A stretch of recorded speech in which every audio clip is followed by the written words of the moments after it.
nous allons nous transporter à la Manufacture des Abbesses pour un spectacle qui s'appelle Criminel.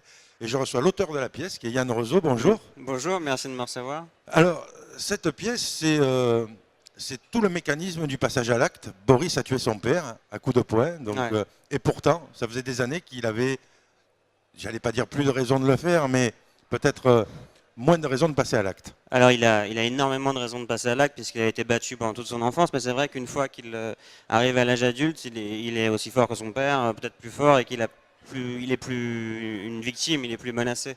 Et pourtant, quelque chose va faire qu'il va effectivement tuer son père pour solder cette histoire, pour régler les comptes.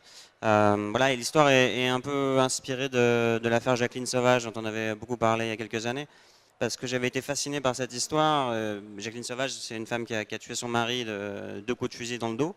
Et elle a été condamnée aux assises à 20 ans ferme. Et elle a été condamnée en appel à 20 ans ferme.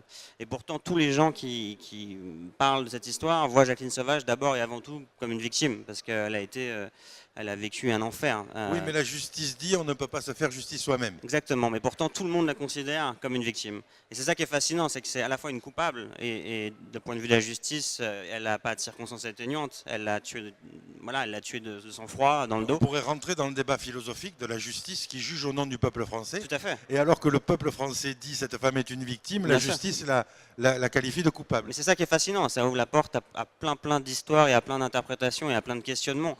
Est-ce que Jacqueline Sauvage est plus victime que coupable? Et c'est la même chose avec le personnage de la pièce, Boris, qui est coupable d'avoir tué son père. Il n'était pas en état de légitime défense au moment où il l'a fait. Et pourtant, il est victime de 20 ans d'abus et d'une enfance de terreur. Donc, il est à la fois victime et coupable. En fait, certains seraient allés solder ça chez un psychiatre lors d'une psychanalyse. Lui, il se débarrasse du fardeau en se débarrassant de la violence, quoi, par la violence. Et il se sent coupable en le faisant aussi parce qu'en fait, il reproduit ce que son père lui a fait subir. Son père l'a battu et il le tue en le battant. Donc il y a quelque chose il perpétue un truc qu'il avait presque réussi à briser. Donc il y a une énorme culpabilité de ça et puis un regret. Même s'il y a une forme de soulagement à un endroit parce qu'il est débarrassé du monstre, il est quand même devenu un peu lui-même un monstre. Donc c'est ce qui m'intéresse dans la pièce, c'est le regard en fait qu'on porte sur un acte comme celui-ci, et il est très différent selon le moment de la pièce. La pièce raconte d'abord et avant tout la sortie de prison de Boris qui va essayer de renouer avec sa sœur, avec son meilleur ami, avec plein de gens, mais aussi tout ce qui s'est passé avant. Parce que comment est-ce que lui et tous les autres n'ont pas réussi à empêcher ça, alors que c'était tellement évident qu'il pouvait se passer un drame. Oui, alors c'est toute la question aussi de la sortie de prison et de peut-être comment l'univers carcéral remet les gens dans la société, puisque une fois qu'on a fini sa peine, on a fini son temps, on doit retourner dans la société. Comment on revient dans cette société? Bien sûr, et la prison ne prépare pas vraiment à ça. Il y a peu de réinsertion qui est prévue, tout le monde le sait. Et au-delà de ça, dans le côté humain, c'est difficile parce qu'on est sorti de la société pendant longtemps. En cas de Boris, pendant 15 ans.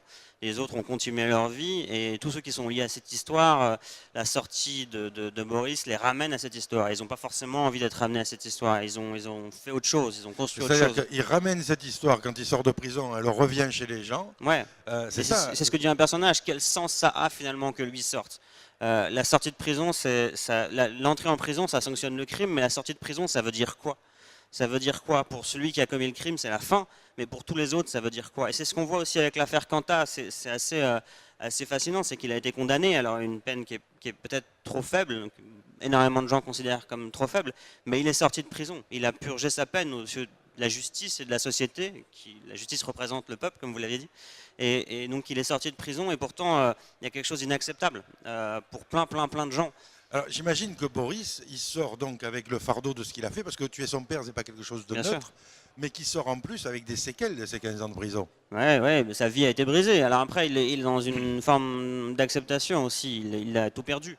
Et c'était un jeune adulte, il avait réussi à avoir un boulot confortable, bien payé, des amis, voilà, une copine. Il avait réussi à surmonter ça, et puis tout d'un coup, tout s'est arrêté pour des circonstances qui sont un peu mystérieuses, parce que la nuit du drame, on la connaît pas. J'ai fait le choix qu'on la devine. Il y a plusieurs théories possibles, mais on ne sait pas spécifiquement ce qui s'est passé. Mais lui, il est sorti de prison, il essaye de recommencer une vie différente. C'est pas la même vie, de toute façon, il pourra pas recommencer. Et c'est très compliqué de se placer, pas par rapport à lui-même, parce que lui, il a fait la paix avec ça, mais par rapport aux autres, par rapport à son meilleur ami, qui n'a pas réussi à l'aider à ne pas faire ça, par rapport à sa sœur, qui a une responsabilité aussi dans ce qui s'est passé, par rapport à son ex. Ils sont chacun très perturbés par la sortie de prison de Boris, parce que ils se demandent ce que ça veut dire. Et ça les renvoie aussi à une part de culpabilité par rapport à ce qui s'est passé. C'est ça, ça pose plus la question des autres que, Bien sûr. que la question de Boris. C'est quelle attitude j'ai vis-à-vis de Boris qui a fini, qui est sorti, et quelle culpabilité j'ai moi-même parce que j'ai pas évité. Tout à fait. Et c'est une question qui est fondamentale dans la pièce, c'est que la pièce s'appelle Criminel au singulier, mais beaucoup de gens, et c'est un truc que je trouve assez intéressant, se posent la question justement de savoir s'il ne devrait pas y avoir un S à Criminel, parce que Vous pouvez rajouter un S entre parenthèses. mais quand on a fait l'affiche, on avait pensé à ça, on avait réfléchi à ça. Puis finalement, on l'avait pas fait parce que c'était un peu compliqué, il fallait l'expliquer. Puis on aimait bien le côté simple du titre, mais c'est une vraie question. C'est-à-dire que la sœur de Boris, elle n'a pas été battue pendant son enfance, mais qui a grandi avec Boris et avec leur père, a été le témoin de ça. Et n'a rien fait pour empêcher son père de frapper Boris quand elle était elle-même enfant. Alors on peut dire qu'elle n'en était pas capable, que c'était impossible, etc. N'empêche qu'elle s'est peu opposée, en tout cas pas suffisamment, et plus que ça aux yeux de Boris, elle est restée proche de leur père. Elle est sur une ligne où elle dit mon père c'est un monstre mais c'est mon père, et elle continue à l'aimer. Et pour Boris c'est difficile d'entendre ça. C'est insupportable. C'est Oui. insupportable. Et il y a cette relation entre la sœur et le père et porte les germes du drame quelque part. Parce que si elle avait rompu avec le père, comme Boris lui demande en creux, il n'aurait pas jamais tué son père. Ça aurait été fini. Mais voilà, il est toujours là. À partir du moment où Camille, la sœur, continue à voir le père est toujours là, il est toujours dans leur vie. Et puis il y a aussi tuer le père. Bien sûr. C'est très symbolique. C'est très symbolique, ouais, c'est difficile. Il faut, même s'il le mérite probablement, parce que c'est un monstre, c'est pas un personnage dans la pièce. On ne le voit jamais parce qu'il n'est pas très intéressant. C'est juste un type qui n'a aucune valeur, aucun respect pour la vie de l'autre, pour son enfant. Donc c'est pas très important. Mais c'est vrai que Boris, qui est plutôt quelqu'un de bien, qui est quelqu'un de réfléchi, et quand même a perpétué cette tradition-là. Et c'est difficile pour lui, effectivement, parce qu'il y a un soulagement d'avoir, de s'être défendu, même avec 10 ans de retard peut-être, mais s'être défendu quand même, et à la fois une culpabilité d'avoir fait la même chose que son père quasiment. Alors, c'est au Théâtre des Abbesses jusqu'au À la Manufacture des Abbesses, Abbesses. on reprend pour 10 dates en avril, la début avril, du 1er au 17 avril. Vous serez à Avignon. Et on sera à Avignon, au Théâtre Artéphile, pendant tout le festival. Alors, donc, on tape criminel sur Google et on arrive tout de suite sur une page. Ouais. Sinon, sur toutes les bonnes plateformes où on peut acheter des billets. Tout à fait. Donc sur Advango aussi, qui va permettre aux salariés dans les entreprises d'acheter leurs billets. Et puis Avignon, donc sur le site du Off.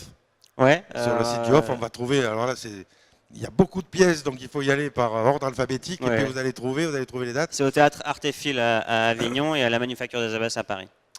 Mais longue vie à cette pièce, parce qu'elle pose de vraies questions sur le passage à l'acte, sur la réinsertion, sur les autres par rapport à soi quand on est dans cette situation-là. Et ça, je ne manquerai pas d'y aller. Eh ben, avec plaisir. Merci beaucoup. Merci.